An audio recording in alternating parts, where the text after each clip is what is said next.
ओम नमः शिवाय। हर हर महादेव। जय श्री कृष्ण। भादो मास का बड़ा महत्व है। आज मैं आपको भादो मास के 20वें अध्याय की कथा सुनाऊंगा। भादों का महीना बड़ा ही पवित्र महीना है। इस मास में व्रत, उपवास, दान, पूजा और कथा श्रवण से पुण्य की प्राप्ति होती है।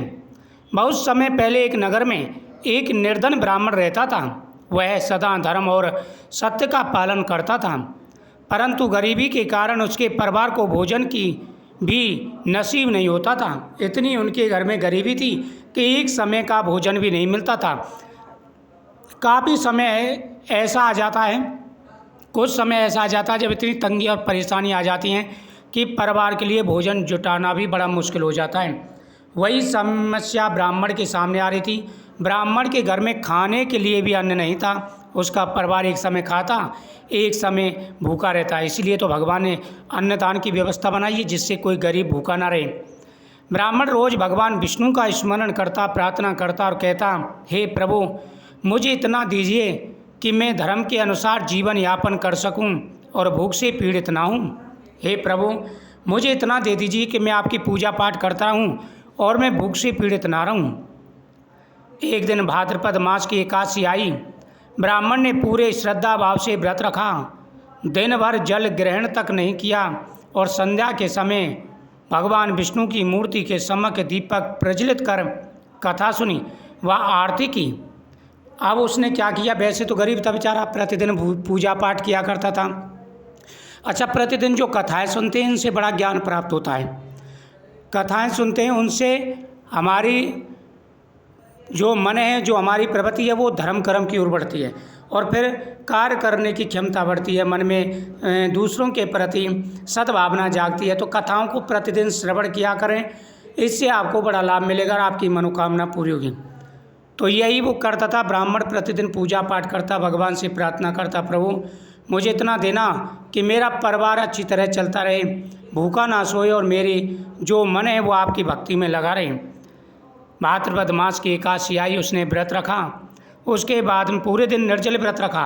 शाम को भगवान के सामने दीपक जलाया, हाथ जोड़ के प्रार्थना की कि प्रभु मेरे ऊपर अब अपनी कृपा दृष्टि बनाए रखें।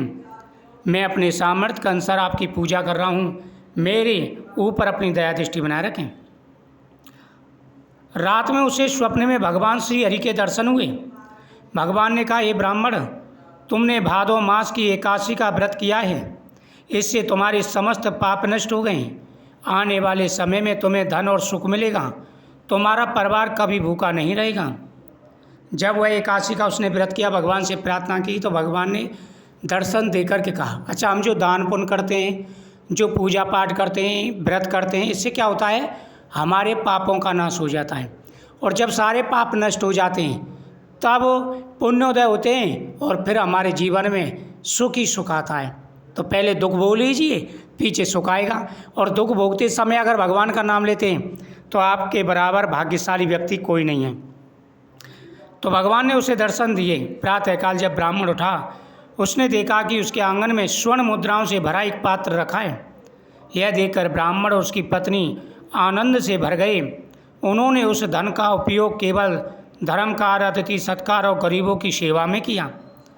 उस दिन से नगर में यह संदेश फैल गया कि भाद्रपद मास के व्रत और कथा का पालन करने से दुख और दरिद्रता का नाश होता है। जब उसने एकादशी का व्रत किया तो भगवान ने दर्शन देकर के कहा कि हे ब्राह्मण, तूने पूरी श्रद्धा और भक्ति के साथ में एकादशी का व्रत किया है। अब मैं तुझे वरदान देता हूँ कि तेरी गरीबी दूर होगी और तेरे जीवन में जो कष्ट आ रहे हैं, तेरे जीवन में जो परेशानियाँ आ रही हैं, सारी परेशानियां दूर हो जाएंगी। भगवान प्रसन्न होकर के मनवांछित फल प्रदान करेंगे। जीवन में आ रहे सारे कष्ट और परेशानियां दूर होंगी। भगवान का आशीर्वाद प्राप्त होगा। हर प्रकार की मनोकामना पूरी होगी।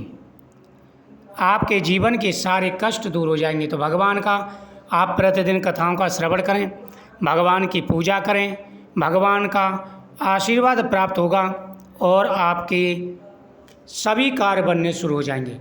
कृष्णाय वासुदेवाय हरे परमात्मने प्रणतः क्लेश नाशाय गोविंदाय नमो नमः।